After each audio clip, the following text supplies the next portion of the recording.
됐나요? 네, 녹음하고 있습니다. 네. 오프닝을 다 날렸고요. 네. 방탄소년단으로 들어가 보겠습니다. 예. 방탄소년단. 영어로 BTS. 네. 뒤집으면 STB. 와. STB 상생방송! 예. 네. 자, 이것은 천지에서 내려준 상입니다. BTS 팬들이 전 세계 아미라는 형태로 있는데요. 저희 팟캐스트 BTS에서도 1, 2회인가? 3회까지 다뤘나? 이렇게 했는데, 많은 분들이 이렇게 BTS를 북두칠성과 이렇게 연결시킬 수 있군요. 하면서 우주원리, 우리 민족의 칠성문화랑 연결이 되는군요. 이렇게 하면서 많이 놀라워 하시는 분도 있었고, 꼰대들 몇 명 나와서 알지도 못하면서 뭐라 하는구나. 이렇게 비판해 주신 분도 있습니다. 예, 그것도 저 다 받아들입니다. 뭐 그럴 수 있으니까. 그렇지만 저희가 잘못된 얘기를 하진 않았어요. 그리고 BTS를 굉장히 문화적인 코드로 해석을 해드렸기 때문에 오히려 더 컨텐츠를 풍성하게 해드린 공덕이 있다고 생각합니다. 그 정도로. 네, 지금도 이제 뭐 오디오임에도 불구하고 몇만 회 뭐 이상 계속 지금 조회수가 늘면서 듣고 계셔서 감사한데 이 BTS가 그때 저희 팟캐스트 할 때 한 1년 전 할 때하고는 뭐 또 차원이 다른 존재가 됐죠. 뭐 최근 한 달간 기사만 긁어도 대기록을 쓰고 있어가지고요. 그때도 기록 쓴다고 그랬었는데 지금은 뭐 그거는 기록도 아닐 정도로 일본에서도 아주 기사를 많이 내보고 있잖아요. 그렇죠. 요즘 그게 제일 핫하죠. 네. 원래는 이제 전 세계 투어를 하다가 다 반기고 막 이렇게 가다가 너무 잘 나가는 거야. 그렇죠. 그러다 보니까 일본에서 아무래도 말도 안 이제 되는 걸로 딴지를 걸어가지고요. 걸려면 걸 수도 있는 거지만 그게 이제 의도가 있게 건 것 같습니다. 우리 봐도. 네. 그래서 지민의 티? 네. 광복절을 기념한 티셔츠였죠. 근데 그것도 한 2년 됐대요. 입은 지. 그렇구나. 네. 그걸 이제 어렵게 찾아내서 극우에서 터뜨렸죠. 거기 히로시마 원폭이 되는 장면이 이제 사진이 실려 있고 우리나라 이제 만세운동 하는 사진하고 같이 해서 이렇게 실려 있는 티셔츠였는데 그걸 보고 이제 문제를 삼았습니다. 유대인 요번에 그거 문장 준 것도 내가 보기엔 일본 애들이 찾아가지고 맞아요. 그 일본 방송에서 그거는 한 4년 된 사진이거든요. 그래서 그때도 거기서 먼저 나온 거예요. 그때도 사과하고 이제 내렸는데 일본에서 그것까지 다 끄집어내 가지고 한꺼번에 이제 공격을 하는 거죠. 뭐 어쨌든 뭐 이번에 일본에서 2회째인가 공연 엄청나게 잘 됐고 그쪽에 일본의 아미 팬들이 괜찮다 우리가 지켜주겠다 이런 얘기도 했고 어떤 의도적으로 한 게 아니란 걸 안다 뭐 이런 얘기도 했고 그리고 오히려 일본의 극우 언론이 이렇게 하는 바람에 전 세계 아미 팬들이 일본이 했던 그런 극악한 나쁜 일들을 공부를 하게 됐다. 맞아요. 한일 근현대사와 심지어 임진왜란까지도 공부를 하게 되는 계기가 됐다고 해요. 그래서 오히려 지금 그 뭐 하려다가 초과상관 태운다고. 근데 아미가 군이냐 군대. 맞아요. 근데 어떻게 그런 이름을 썼을까? 기가 막히게 지었죠. 재생당군처럼 그런 이름을 썼네. 방탄이니까 이제 총알을 막으니까 방탄소년단이 우리를 지켜주니까 우리가 또 방탄을 지켜줄게 해서 군대가 돼서 근데 그런 어떤 사령관과 뭐 그런 건지 서로를 지키는 건지 뭐 이렇게 된 것 같고 진짜 군대가 되었죠. 아니 여기 뭐 유엔 연설하는 것도 굉장하고요. 뭐 우리가 이런 얘기를 지금 다 새로 할 필요는 없지만 어쨌든 뭐 자기 자신을 표현하라. 뭐 이런 얘기, 러브 요셀프의 이제 어떤 결론 부분으로 가고 있고, 그 다음에 미국 콘서트, 영국 콘서트 뭐 72만 명이에요? 79만 명인가? 어마어마하네요, 한마디로. 미국이랑 영국에서는 그 나라의 톱스타들만 설 수 있다는 공연장을 다 채웠죠. 미국의 시티필드라든지 영국의 아레나. 미국에서도 미국에 있는 가수들도 이미 놀라워하고 있다고 합니다. 저는 좀 궁금한 게 지금 뭐 제2의 비틀즈라고 지금 그런 정도인데 비틀즈가 음악사로 완전히 뒤집었잖아요. 새로 어떻게 쓴 건데 지금 방탄을 통해 새로운 음악사가 새로 열리는 거거든요. 근데 어떻게 그 방탄 노래가 그게 된지 난 그게 좀 이해가 잘 안 되더라고. 그러니까요. 그게 참 신비롭죠.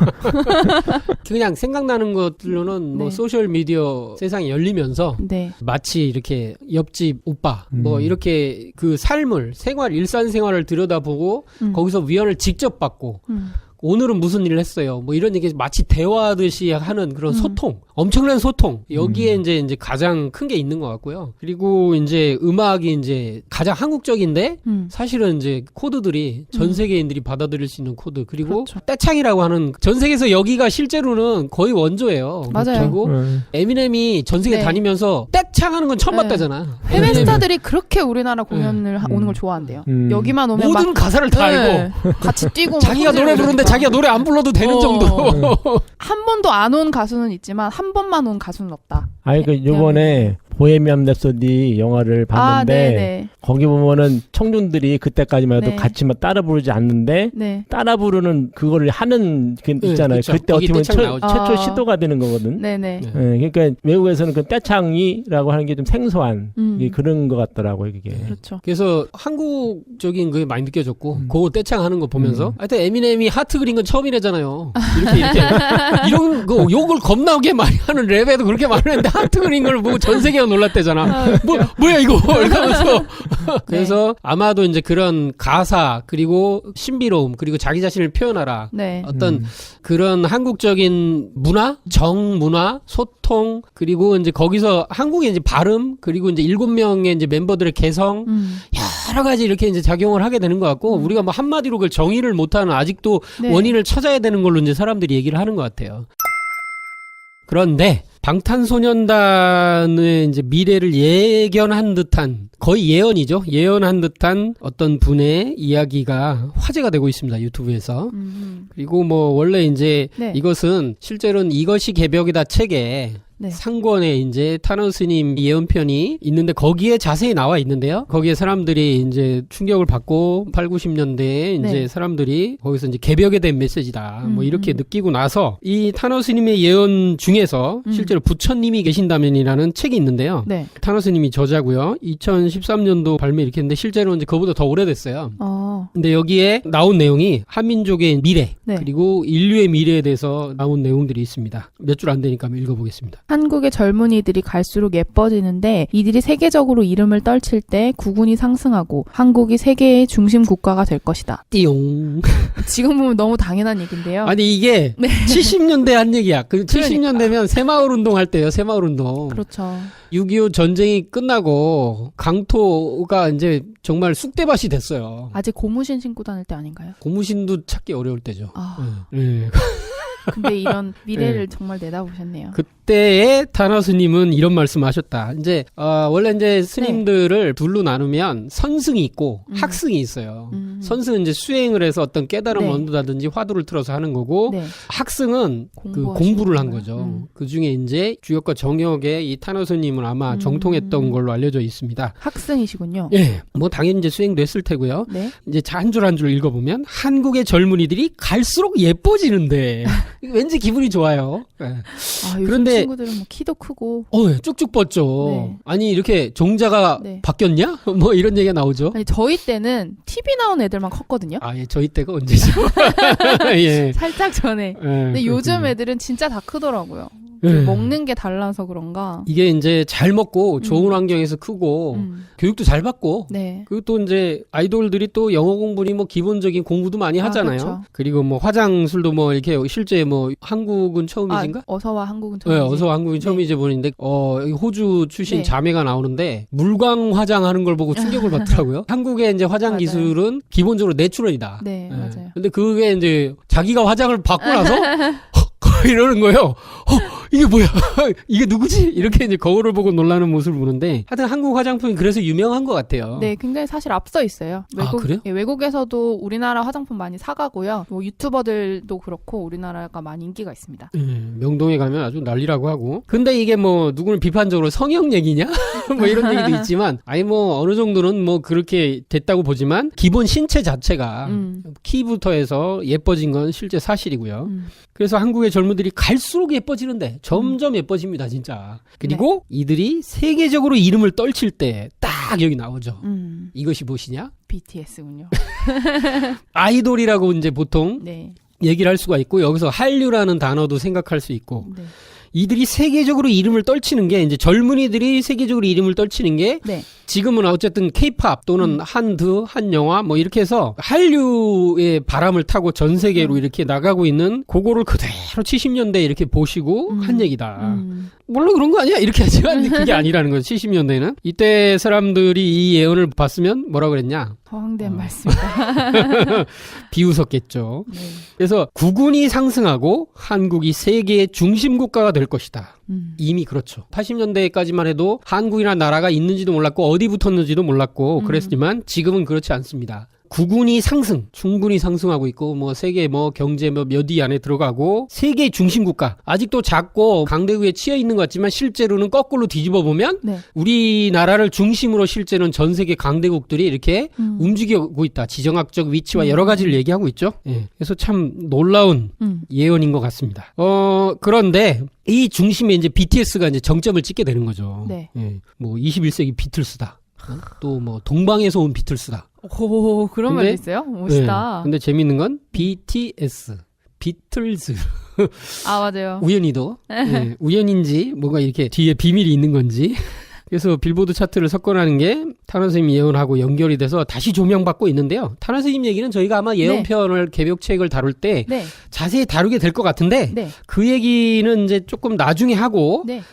이 타나 스님이 어떤 분인지에 대해서 얘기를 좀 해야 될 것 같아요. 그러면 이제 비틀즈래. BTS와 이제 관계된 얘기로 한번 정리가 될 것 같아서요. 정도사님께서는 145년, 2015년이죠. 이때 네. 이제 11월에 개병문화 북콘서트가 대구에서 있었어요. 네. 이때 이제 하신 말씀이 동학의 60만 대군이 일어났어요. 우리나라 이제 근현대사의 실제로 출발점이면서 세계사의 출발점이죠. 그 현대사에. 그렇게 일어나서 이 우주에 천주님이 계시고 그분이 인간으로 오신다 이런 가르침을 폈죠. 그리고 동학군이 패망을 했지만 그 가르침을 이어받아서 그대로 다시 나온 것이 참동학인 보천교라고 부르는 우리 민족의 신교 문화의 증산상제로 이제 돋보를 받드는 보천교가 나왔죠. 그래서 실제 동학 믿는 사람들이 한 200~300만 됐다고 했는데 네. 그때 남북한 합쳐서 우리나라가 2천만도 안 됐어요. 근데 200~300만이면은 뭐 얼마예요? 어마어마하잖아요. 네. 그런데 이 뒤에 나온 보천교는 600만이다. 이거는 뭐 조선 총독부에서 조사한 기록에서도 그렇게 나오고. 그럼 축소였을 텐데. 그렇겠죠. 뭐 그래서 700만이라는 설도 있고. 네. 그래서 미국 국무부 공식 기록에도 그렇게 나와 있어요. 네. 그래서 우리나라가 한 1900만 정도 됐을 때 한 3명 중에 1명이 상제를 믿었고 사실상 대한민국 사람이 다 영향받은 거다 이 정도.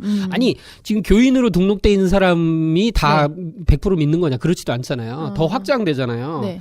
그런 건데 왜 이 보천교 얘기를 여기서 하고 있냐? 이 분들이 이 보천교가 실제로 독립운동의 거의 모든 자금을 대는 자금줄이었다. 상해 임시정부에서 쓴 큰 자금들이 다 보천교에서 흘러들어갔다. 예. 그리고 이 보천교 핵심 간부들도 네. 다 동학 때 이제 종군했던 사람들이었다. 뭐 차경석 성도님이라는 이런 분들이 있고요.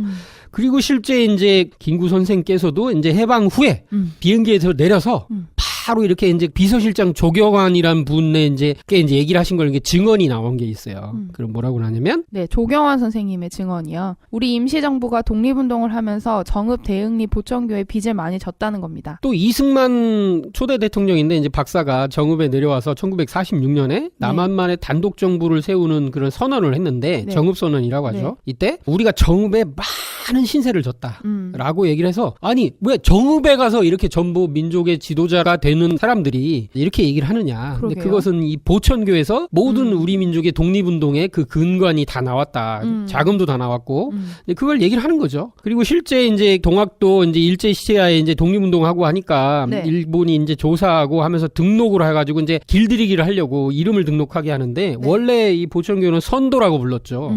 그런데 이제 명칭을 이제 보천교로 이렇게 해가지고 이게 원래는 실제는 보화교였는데 이게 등록을 하고 나서 니네 믿는 사람이 뭐냐? 몇 명이나 이렇게 막 하다 보니까 엄청나게 많을 뿐더러 독립운동의 심장부였다. 그러니까 이걸 박멸하기 위해서 막 탄압을 들어가는데 여기서 이제 나온 얘기가 바로 이 타나 스님 얘기가 나옵니다. 여기서 드디어. 예. 보천교가 이제 1920년에 국권 회복 운동도 참여하고 상해 임정에 군자금으로 거금을 대다가 걸리기도 했어요. 네. 김좌진 장군 부대에 거금 2만 원을 지원한 게 1924년 기록에 나오고 상해 임정에 정의부에 거금을 보낸 게 나오고 이런 게 막 수도 없이 있는데 너무너무 많이 이제 왜곡되고 감춰져 있죠. 이 와중에 타나 스님의 아버지의 이름이 등장합니다. 이름은 김홍규. 보천교의 2인자였다. 1인자는 이제 차경석 성도님이고요. 이분은 조선의 북도 책임자였다. 아마 이제 북쪽이겠죠. 근데 이분의 아들이 탄허 스님이다. 이 탄허 스님은 이제 화엄경을 번역한 네. 정도, 그러니까 불교에서 가장 핵심 가르침이라고 하는 화엄경이 이제 네. 어렵거든요. 네. 그걸 이제 번역을 했어요. 그래서 글재주가 어렸을 때부터 비상하거든요. 그러니까 2인자, 보천기 2인자인 김홍규 아버지가 네. 아무래도 이제 큰 일꾼이 될 것 같거든. 그러니까 보천교에서 차교주의 후계자로 삼을 수 있다는 생각을 하게 된 거예요. 길러내는 거거든요, 이렇게. 그렇게 길러내다 보니까 뭐 주역이니 이런 공부도 하고 상제님 말씀 다 어렸을 때부터 굉장히 많이 들은 거죠. 이게 단순히 자기가 학승으로 공부만 해서 된 게 아니고 상제님 말씀을 다 들어서 체계와 자기의 생각으로 이게 정립이 된 거죠. 그래서 탄허 스님의 나이가 20세가 넘어서면서 이때 막 보천교 탄압이 심해졌어요. 그래서 심지어 이제 탄허 스님을 이제 언론에서 이제 친일파로 이제 매도하기도 하고. 근데 이 기록이 뭐 여기저기 떠다니는데 그걸 가지고 네. 아직도 이제 그런 오해를 하고 또는 이제 왜곡을 해서 이제 아예 그냥 적극적으로 하기도 하는데 이건 정말 문제가 많다. 그리고 실제 그거에 대한 증거로 독립운동 자금을 보내는 일을 했었으니까 김홍규 아버지가 네. 그래서 지금 대전 현충원에 모셔져 있다. 이것만 해도 증거죠. 네. 네. 결론을 얘기하면 네. BTS로 상징되는 네. 한류 아이돌 문화가 탄허 스님 예언대로 네. 뭐 우리나라 젊은이들이 예뻐진다. 그렇게 예뻐지면서 전 세계적으로 이름을 떨치게 되고 네. 우리 국군이 상승해서 세계 중심 국가가 된다. 근데 이런 예언들은 실제로는 증산도의 일제시대 이제 초기의 모습이었던 보천교. 보천교에서 핵심 인재로 길렀던 탄허 스님. 자기 아버지가 보천 2인자였어요. 당연히 증산상제님의 말씀을 가지고 이 예언을 한 거다. 이거는 그렇게 얘기를 안 하는 게 더 이상한 거죠. 그래서 이 불가에서 탄허 스님이 이제 종종 후천 개벽을 얘기해요. 이거는 원래 불교에 없는 단어거든요. 후천 개벽이라는 단어가 불교에 안 나와요. 없어요. 미륵불의 시대가 온다 이 정도로 얘기를 한 거지만 네. 그래서 앞세상 새 역사의 이제 주제를 얘기를 했다. 앞으로 개벽이 되고 실제 이제 뭐 여기서 잠깐만 노출하면 네. 우리나라의 동남해안 쪽 백리의 땅이 피해를 입을 것이다. 앞으로 지축이 움직이고 뭐 일본 땅이 어떻게 되면서 우리나라에도 이런 피해가 있는 데가 있고 그렇다. 이런 얘기들이 전부 개벽에 관한 얘기라는 거죠. 이제 즉 증산상제님의 말씀을 탄허 스님이 자기가 정리해서 얘기한 거다. 뭐 얘기하실 거 없으십니까? 예. 역사를 아는 게 참 중요하다는 생각이 드네요. 그렇죠. 이게 전부 역사 얘기니까요. 네. 르몽드지에 이제 기사가 실렸는데요. 르몽드는 이제 프랑스? 이 원래는 르몽드가 프랑스의 이제 유력한 그 언론이죠. 네. 근데 르몽드지에 아무래도 이제 그 한국의 이제 문재인 대통령도 프랑스 대통령하고 이제 회담도 하고 하면서 이제 북핵 문제를 이제 좀 도와달라 뭐 이런 네. 얘기도 했고 남북 정상회담과 관련된 기사를 굉장히 많이 썼죠. 근데 거기에 BTS와 관련해서 아무래도 유럽 투어도 하니까 제목이 이제 통일, 한국의 뜨거운 주제라는 제목으로 이렇게 나온 모양이에요. 네. 근데 여기 나온 내용들이 젊은 한국인들 사이에 통일 문제에 대해서 실질적인 변화가 일어나고 있다. 네. 이런 이제 기사가 실렸어요. 네. 그러면서 이제 한국의 이제 상황을 좀 얘기를 하는 거죠. 남북한이 전 세계에서 유일한 나라고 분단된. 그러면서 BTS 리더 랩몬스터인 RM이 이제 초등학교 5학년 때 쓴 시를 여기 해놨어요. 참 우리도 몰랐는데 네. 이거는 몰랐던 건데 오히려 르몽드에서 찾아서 근데 이게 개념이 좀 있는 것 같아. 네. 이렇게 통일 문제를 얘기하면서 이런 것까지 찾아내다니. 이거 팬들 사이에서는 유명한 글이었어요. 아 이게 네. 그리고 이제 르몽드지보다도 이번에 아이돌 뮤직비디오에 호랑이가 잠깐 등장을 하거든요. 네, 러브 유어셀프 결 그 타이틀곡인데요. 그러면서 다시 이 기사하고 이제 합쳐가지고 한번 트위터에서 실검을 장악한 적이 있습니다. 최근에. 이미 그랬구나. 네. 그래서 이제 거기에 시에 나오는 내용을 통일에 관해서 초등학교 5학년자가 시를 썼는데 이건 예사시가 아니다. 그래서 저희가 이 시를 오늘 좀 집중을 해보려고 합니다. 네. 지금 나이에서 한 13년 전에 쓴 걸로 돼 있으니까. 초 오면 12살인가요? 12살이네요. 그렇죠. 12살. 제가 12살 때 뭐 했지? 초등학교 5학년 때 과연 쓸 수 있는 시냐. 네. 그리고 이제 직접 작사 작곡하고 뭐 이런 아이돌 중에서도 네. 글이 예사롭지 않은. 맞아요. 그러니까 요즘은 아이돌들의 노래 가사를 보면 네. 시인 같다 이런 느낌을 많이 받아요. 정말 잘 쓰거든. 이렇게 어디서 뭐 뺏긴 게 아니고 자기가 이렇게 막 창의적으로 고민해서 이제 자기 생활과 생각들을 이렇게 쓰기 때문에 네. 더 이렇게 와닿는 것 같아요. 원래 이게 노래가 네. 시를 갖다 옛날에 노래를 만들었잖아요. 우리나라 노래도 상당히 그런 게 많고. 그렇죠. 그래가지고 그래가지고 이제 그 밥 딜런인가 재작년인가 네. 노벨 문학상도 맞아요. 받고 이제 그랬는데 근데 이제 그 이후에 사실은 보면은 7080 노래하고 네. 통기타 치던 노래하고 그 위에 노래를 보면은 네. 그 이후 노래들은 제가 많이 듣지 않아서 그런지 몰라도 빠르면서 네, 어떤 시적인 걸 좀 벗어났죠. 그러니까 시적인 걸 좀 벗어났죠. 네. 예, 벗어나다가 근데 요 근래 들어서 네. 다시 이제 이런 철학적인 시적인 게 네. 나오는 것 같아요. 맞는 것 같습니다. 예, 그래서 좀 의미를 느끼게 하는 특히 이 랩몬스터라든가 이 방탄소년단 쓴 거는 네. 삶에 대한 어떤 철학만 아니라 우주적인 철학 저번에 다뤘던 네. 그런 것까지도 다 포함이 돼서 네. 아주 포괄적이지 않나 그런 생각이 많이 들더라고요. 네. 네. 한번 이 시를 한번 읊어볼까요? 네. 목소리 좋으신 우리 시를 보고 가는 게 아무래도 읽어보면 뭐 느낌이 오지 않겠어요? 네. 아마 이런 것도 제대로 다룬 건 우리밖에 없을 것 같아. 그렇죠. 오늘 문재인 대통령이 또 미국의 부대통령 만나서 남북 문제를 협의한다고 하더라고요. 네. 저 날로 핫한데 여기 초등학교 5학년짜리 RM이 쓴 시를 한번 읽어보겠습니다. 한반도 호랑이 그리고 통일. 백신 초등학교 5학년 5반 김남준. 백신이네. 이 백신이야 또 뭘 주사를 놓는 거야? 조그만 토끼가 아닌 무서운 호랑이. 호랑이 허리에 금이 갔다. 허리를 다쳐 낑낑대며 수없이 괴로워하는 호랑이 한 마리. 중국도 일본도 미국도 호랑이가 아닌 조그만 토끼라며 우리를 깔봤었다. 하지만 호랑이 허리에 간 금이 모두 씻겨져 가는 날, 세계는 우리를 얕보지 못할 것이다. 남쪽은 북쪽을 닮고, 북쪽은 남쪽을 닮고, 태극기에 새겨진 두 개의 극이 하나가 되어 보라색이 되는 날, 7천만 국민 하나가 되어 서로 손잡고 뜻깊은 하늘을 보는 날, 그날이 언젠간 오겠지? 통일이라는 곳을 향해 한 발짝 내딛어가는 우리는 조그만 토끼가 아닌 한 마리의 용감한 호랑이다. 네. 어이구. 이 시를 초등학생 5학년이 누가 지었다고 하면 내가 옆에서 머리 이렇게 쓰다듬고 싶다. 뒤에 내용이 좀 있는 것 같긴 한데요. 여기까지 보면 될 것 같습니다. 일단은 어쨌든 좀 기특한 시입니다. 벌써 이 랩몬스터니까 이 랩을 네. 하는 사람들은 이게 라임을 잘 라임. 맞추고 뭐 이러잖아요. 이때부터 이미 소질은 다 완성이 돼 있었던 건가 봐. 자, 첫 구절을 보면 조그만 토끼가 아닌 무서운 호랑이 이런 구절이 나와요. 실제로 이제 우리나라의 형상에 대해서 얘기를 하는 게 많아요. 맞아요. 호랑이로 예전에 많이 그렸었거든요. 여기서 얘기하는 건 호랑이와 토끼로 여기 비교를 하고 있잖아요. 네.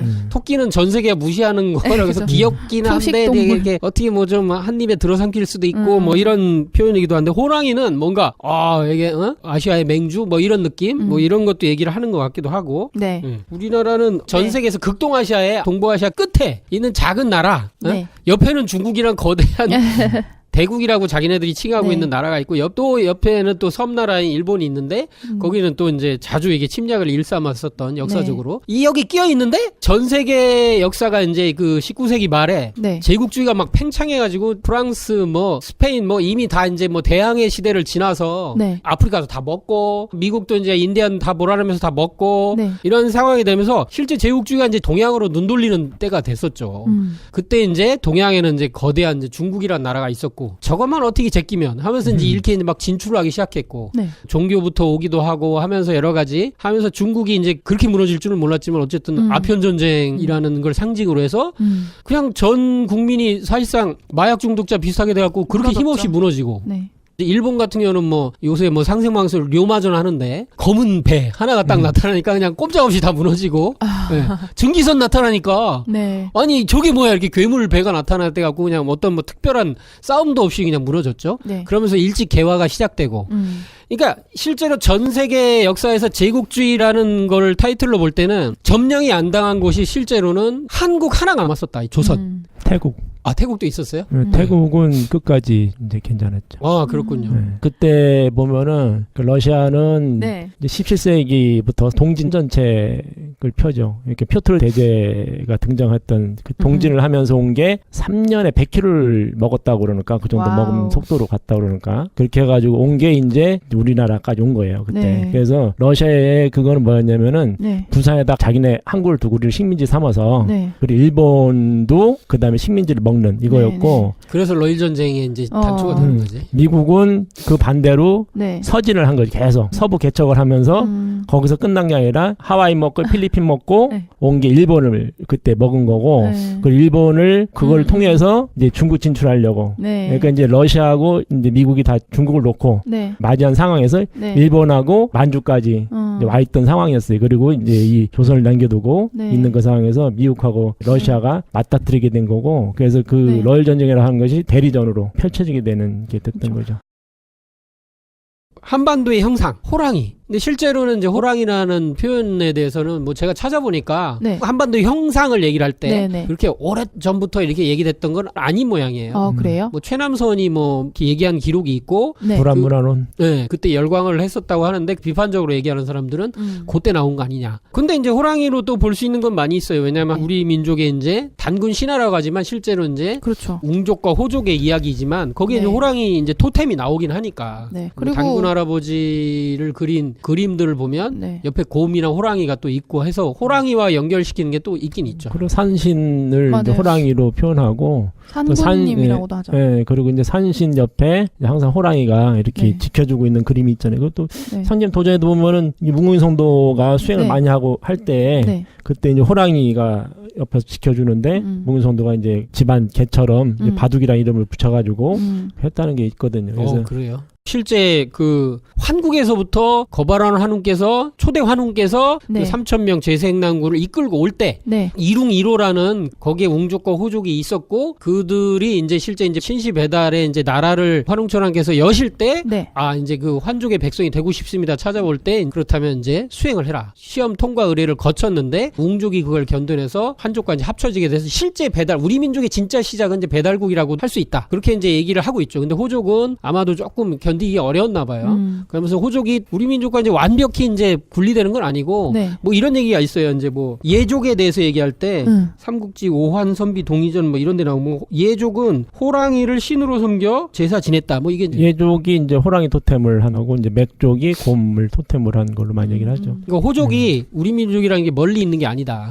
이렇게 이제 볼 수 있고. 그러니까 이제 단군 신화에서 이제 나오는 거는 어떻게 보면은 주류 그러니까 지도자 계층을 권력을 잡았다. 그렇죠. 어떻게 보면 그런 주류 계층을 이제 된 족속은 웅족이고 호족은 그렇다고 해서 이제 아예 배제돼서 어디 딴 데로 이제 완전히 사라진 게 아니라 이제 그렇게 함께 살았던 걸로 볼 수가 있어요. 왜냐면은 구이족 중에도 호랑이 토템을 한 족속들도 많이 있고 그래가지고 그렇게 볼 수 있는 게 있는 것 같아요. 그리고 이제 한반도에 호랑이 그런 걸로 얘기를 할 때 최남선도 얘기했지만 남사고 선생의 책에 산수비경이라는 책이 있대요. 또 뭐 동해 산수비록에 이렇게 나와요. 한반도는 호랑이가 앞발로 연해줄을 핥히는 모양으로 백두산은 코 그리고 호미곶이 꼬리에 해당한다. 우리가 이제 저기 호미곶이라고 실제 하잖아요. 맞아요. 호미 그러니까 호랑이 꼬리 뭐 이렇게 얘기를 하니까 남사고 선생이 이제 이런 역학과 도색에 이제 아주 정통하신 분이었으니까 예언도 하시고 그래서 오히려 이제 다른 사람 얘기보다 이게 더 믿음이 가요. 저도 호미곶이라는 명칭이 있었다는 거는 최남선 씨가 이제 그 불안문화론을 내세우기 전에 이미 오래전부터 우리 땅을 거죠? 이제 호랑이로 이렇게 인식했던 것 같아요. 그렇게 본다면은. 그리고 간절곶이라는 것도 이제 우리나라 간방으로 인식해서 간방의 기운이 끝나는 곳이다. 우리나라가 간방이라는 뜻이잖아요. 그러니까 그런 것들이 지명이 붙었다는 건 이미 그 이전에 우리 조상들이 알고 있었다는 거죠. 그렇게 인식했다는 거지. 그때 가서 뭐 일제시대 때 그렇게 생겼다. 그건 어떤 거와 똑같으면 고려시대 때 나라가 힘드니까 단군이라는 분이 없었는데 그분을 내세워가지고 단군을 이렇게 조상을 삼았다. 그건 똑같은 논리거든. 그건 말이 안 되는 거죠. 제가 볼 때는 이게 정말로 나쁜 논리 같아요. 그 진짜 그런 식으로 가면은 지는 왜 태어났고 그런 생각이 좀 들고 그러니까 백수의 왕으로서의 호랑이의 모습을 기상 이런 거를 얘기하는 게 한반도라고 하는 게 참 슬프긴 하지만 그 형상을 얘기할 때는 어떻게 보면 되게 멋져 보이고 근데 이제 토끼로 얘기하면은 굉장히 순한. 아니 물론 이제 우리 민족이 이제 선하죠. 약간 4대 강국에 이게 둘러싸여가 곧 잡아먹힐 것 같은 그런. 이렇게 하고 뭐 바들바들 떠는 뭐 그런 식으로 이렇게 대비를 시켜놓고 있는 것 같고.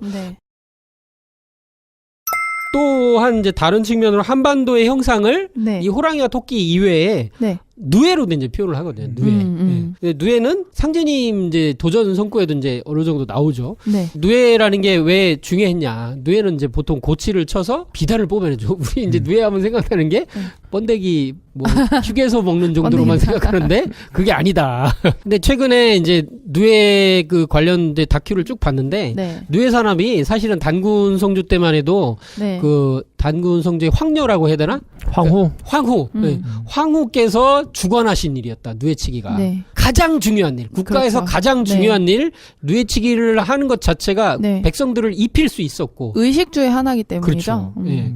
그러면서 이 누에를 용과 일치시키거든요. 또 실제 그렇죠. 홍산 문화에서도 이제 잠용이라는 게 있고요. 그래서 누에용을 또 얘기를 하고 뭐 어떤 사람들은 원래 용의 시원이 이제 누에랑 또 연결도 하기도 하고 하기 때문에 누에가 이제 굉장히 여러 가지 의미가 있고 또 이제 누에가 실제 이제 사상적으로 보면 네. 이제 진리적으로 보면 북두칠성하고 연결된 존재다. 그래요? 이게 해가지고 이제 실제 이 관청을 설치를 해서 그 황후께서 하늘에 천재를 올려서 네. 누에 농사, 누에 이 사업이 잘 되도록 하기 위해서 이제 칠성에게 이제 천재를 올리기도 하고 막 그래요. 제가 누조. 누조신이 네, 누에신이 있고 그리고 이게 이제 조선 때까지도 해요. 네. 그러니까 임금은 설농자를 해가지고 봄이 되면은 네. 경농 그러니까 밭에 나가서 소를 하면서 밭을 가는 거. 그러니까 그러면서 농사의 시작을 알리는 일을 하고 네. 황후는 잡농을 통해서 이게 이제 백성들 의복 경제 활동하는 거를 이제 상징적으로 네. 이렇게 하셨죠. 그래서 이게 왜 중요하냐 이렇게 언급을 하냐면 도전에 이제 상제님께서 한반도가 이제 누의 형상이다 이런 말씀도 실제 하셨기 때문에 도전 1편 22장에 보면 네. 어린 학봉께서 네. 그러니까 이제 상제님의 어린 시절 이름이죠. 네. 아명. 그래서 학봉께서 조그만 손으로 붓을 꽉 잡고 먹을 네. 듬뿍 묻히신 뒤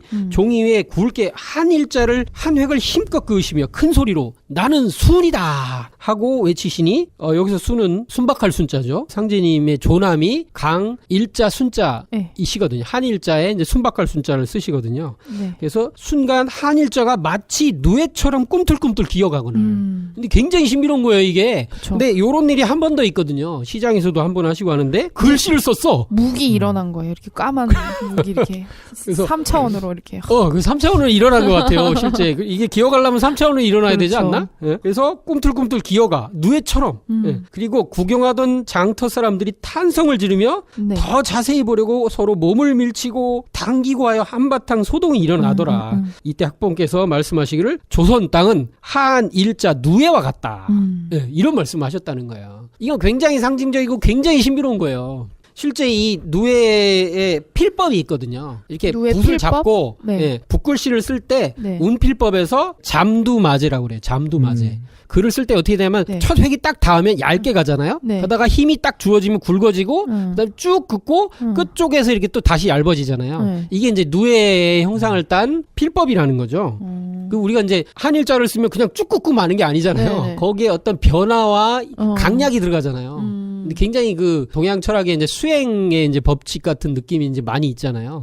그게 이제 붓글씨를 쓰면서 그거 자체가 돌을 닦는 거였다. 뭐 이런 얘기도 그러니까 하니까. 영웅이라는 영화에 보면은 네. 그 이제 이영걸하고 양조위가 그때 보면은 이렇게 네. 붓글씨를 계속 써요. 그러니까 모래바닥에다가 네. 이렇게 나무까지 가지고 계속 네네네. 붓글 쓰는데 수행하는 이 사람이 활의 명수였나 하여튼 뭐 그렇게 나와. 그래가지고 모든 막 붓 하나 가지고 막 화살불을 막 하고 그런 장면이 나오는데 네. 하여튼 그런 생각이 나네요. 좀 더 얘기해보면 염제신농을 뜻하는 하나님 신자 이거는 이제 위에서 아래로 쭉 끊는 글자예요. 이게 우리나라 네. 이자 이렇게. 네. 근데 이게 이제 김대성의 근문의 비밀에 이제 나오는데 네. 이 시자가 옆으로 누운 거다. 그러니까 이게 하나님을 뜻한다는 벌써 뜻이 있어요. 한자로. 한 일자를 이렇게 위에서 아래로 쭉 그면 그걸 옆으로 누운 게 한 일자이기 때문에 그게 하나님 신자다. 이게 있고 실제로 신농씨의 딸이 뉘조였다. 뉘조. 네. 누조였다는 거예요. 실제로 누에조. 조는 세조자인가? 이게 아마 용하고 관련이 있을 것 같은데 그래서 땅 그리고 음을 상징하는 여성을 그 의미한다. 그리고 이 김대성은 근문의 비밀에서 용과 봉황이 누에가 없으면 태어날 수가 없다. 그래서 누에가 용의 기원이다. 이런 식으로 이제 또 얘기를 해요.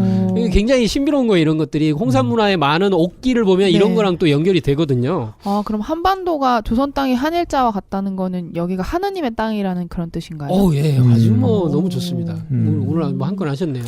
새로 깨달았네요. 그리고 상제님 하나님께서 직접 오시는 땅이다 이런 의미이기도 하겠고 그리고 또 누에는 특징이 몸 전체가 13마디로 돼 있다. 13수예요. 이 13수는 뭐가 있죠? 이것도 하느님 숫자죠. 가을의 숫자죠. 가을의 숫자. 가을의 수.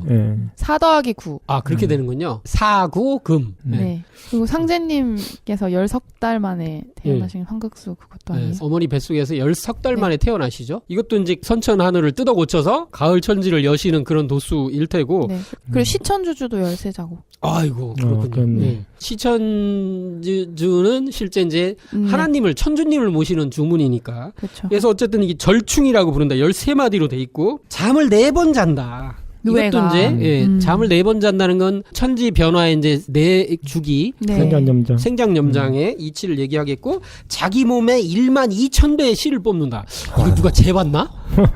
그러니까 이건 그러네요. 옛날부터 하는 얘기니까 이거 원래 있는 얘기니까 이게 누에가 하나님을 뜻하기도 하고 용, 봉 이런 걸 뜻하기도 하고 하는데 그 도의 어떤 상징인데 실제 상제님께서 여시는 후천 가을 선경의 문화에서 도통 문자가 12,000명이 나오게 된다. 그쵸. 대도통환한 사람이 그런데 여기 12,000배의 씨를 뽑는다. 자기 몸에. 그래서 이런 게 굉장히 재밌어요. 근데 누에가요 실제 가만히 있을 때는 한일자인데 기억할 때는 새을자 모양으로 이렇게 몸을 바꾸거든요. 새을. 이게 굉장히 놀라운 거죠. 새을이라는 글자도 누에에서 왔다는 주장도 있습니다. 있으니까 실제. 근데 이 새을은 실제 태극의 중앙선. 오늘 이따가 얘기할 결론이기도 하지만 이게 무슨 갑자기 RM이 얘기했던 이 시와 무슨 관련이냐? 뒤에 다 관련이 있어서 미리 까는 거예요. 이런 얘기를. RM이 이걸 다 알고 쓴 걸까요? 그게 지금 물어보고 싶어. 근데 이게 이제 새을자도 태극 얘기가 나와서 그러는데 산일자라고 하는 게 하나 일자라고 그러죠. 일자. 여기서 물론 글자 자자지만은 일자. 다자 할 때 일자거든요. 이제 우리가 계속 얘기했던 직위사상. 그거하고 태극도 이제 일자를 태극이라고 그러는데 그 상제님이 공사 보신 여기가 이제 알미장이거든요. 알자가 한자로는 이제 알란자를 써요. 그래서 이게 알이라고 하는 것이 모든 게 이제 하나로 돼 있던 그것이 분화해가지고 태명이 나온 거기 때문에 사실 알이 태극이죠. 그래서 먼저 콩태자를 쓰는데 식물에서 알은 씨앗이잖아요. 그리고 동물은 이제 알이 되는 거고 알이 씨앗이기 때문에 그 씨앗의 정수가 이제 또 콩이 이제 알이고 그래서 콩태자를 쓰는데 그게 이제 태극이란 태자거든요. 전부 다 같이 연결이 돼 있고 그래서 하나라고 하는 일자라고 하는 이것이 이 한반도 그러니까 우리가 하는 지금 통일의 문제하고도 사실 연관이 된다는 생각이 또 들고 그런 생각이 드네요. 실제 이렇게 콩을 이렇게 딱 나누면 거기에 이렇게 새싹이 새을자로 이렇게 그런 얘기도 하죠.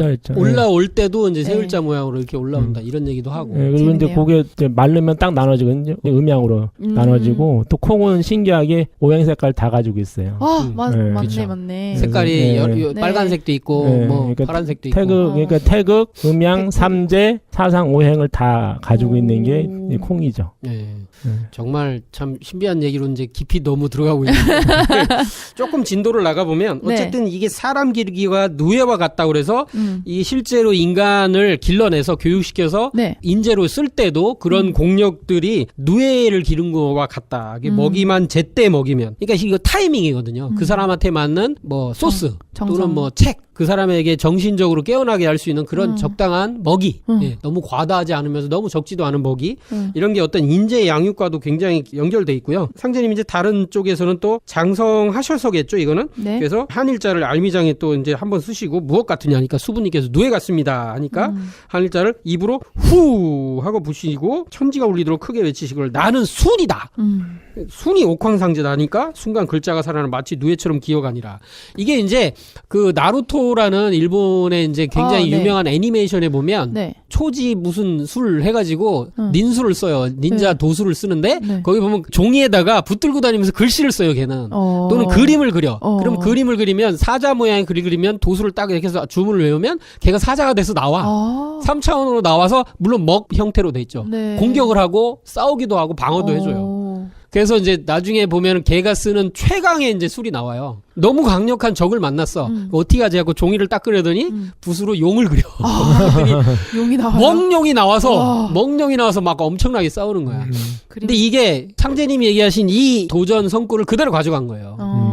나루토에는 그런 닌술 자체가 실제는 그 도술의 한 측면이다. 네. 그런 게 있고 또 하나는 이제 일본 애니메이션 중에 충사라는 애니메이션이 있어요. 그 되게 감성적인 애니인데 네. 사람들이 이상하게 막 병에 걸려 있는 사람들을 찾아가서 고쳐주는 거예요. 근데 누구도 그 병을 못 고쳐. 근데 그 사람이 가면 어떻게 보면 벌레가 몸 안에 들어있거나 지배를 하고 있어요. 근데 그 벌레를 어떻게 하냐면 글을 써. 이렇게 쓰면 그 붓글씨가 벌레처럼 일어나가지고 날아다니기도 하고 하면서 그게 사람을 변화시키기도 하고 고치기도 하고 안 좋게도 만들어. 근데 그게 벌써 이런 상징님 손구랑 다 연결된 충사라는 애니메이션도 나는 순이다 하는 이런 손구랑 연결돼 있다. 글씨가 3차원으로 일어나요, 이렇게.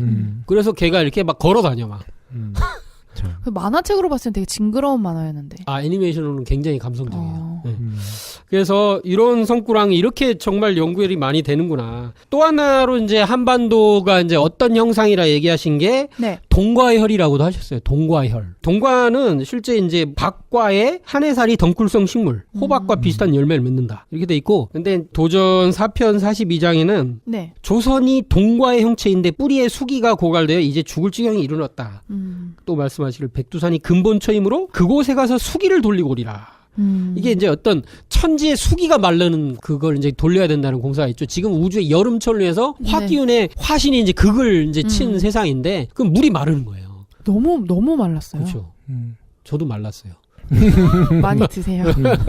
그래서 이게 천지에 물이 말라서 물이 없어서 물 전쟁이 엄청나게 일어나고 있다. 네. 뭐 이런 얘기를 하잖아요, 실제. 그렇죠. 예, 생수를 우리가 사 먹는 세상이니까. 예. 그래서 이 물로 인해서 이 천지가 이제 지금 다 죽을 지경에 이르렀다. 근데 실제 물질적인 물이기도 하겠지만 네. 어떤 생명수, 영적인 생명수도 말랐다. 네. 그래서 이거를 백두산에 가서 실제 이제 근데 이거 되게 재밌어요. 백두산이 그 근본초래, 수기 돌리는 근본초래.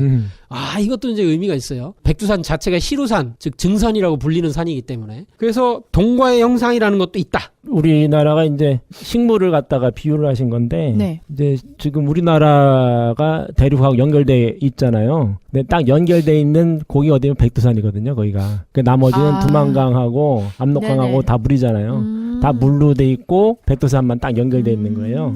그래서 고기가 이제 배꼽에 해당되는 거지. 그러니까 우리 꼭지, 동과에 거기서 벌어지는. 예, 그러니까 열매. 이게 열매라고 하면은 모든 양분을 그죠. 모든 양분이 대륙에 들어오는 그 꼭지, 모든 이제 그게 이제 또 지리학에서 한번 이렇게 병목처럼 마지막 혈이 맺힐 때 줄어들거든요. 그거를 과협이라고 그러나? 예, 그게 하나 있어요. 상경 공사 중에 그런 공사가 하나 있거든요. 근데 이제 그게 뭐냐면 모든 산의 뿌리가 되는 그 곤륜산, 수미산으로부터 이게 우리나라 한 점 딱 맺히는 이렇게 오는데 그게 뿌리가 돼서 줄기가 돼서 가지로 해서 오다가 네. 마지막 열매를 맺게 되는데 열매 네. 맺는 그 자리에서 줄어들면서 꼭지가 돼가지고 골로에서 기운이 싹 들어오는 거거든요. 그러면서 한반도로. 그렇죠. 한반도 그렇기 때문에 이게 열매 형상이 된 거예요. 열매 형상.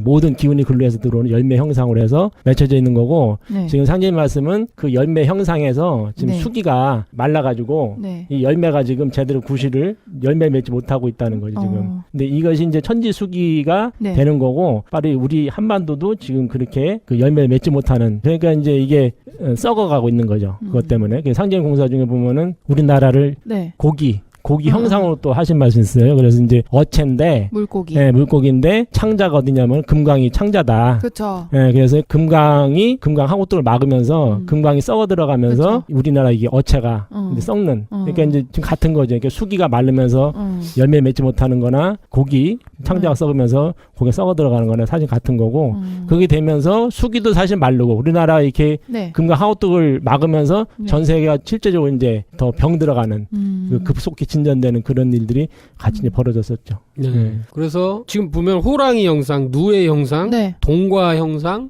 또는 이제 물고기 형상 이렇게도 여러 가지 표현이 있는 것 같아요. 근데 이거는 좀 요거랑 별개인데 네. 일본 사람들이 생각했던 이제 우리나라가 있어요. 네. 그게 뭐냐면은 과거에는 일본이 우리나라를 어떻게 생각했냐면은 네. 어머니의 젖이라고 생각했어요. 그러니까 이게 대륙에서 네. 나온 어머니에게 젖처럼 생겨서 그 젖꼭지라고 생각했어요. 거기서 다 받아 먹으니까. 그걸 이제 일본이 그걸 받아먹고 모든 문화 역사를 만들었기 때문에 네.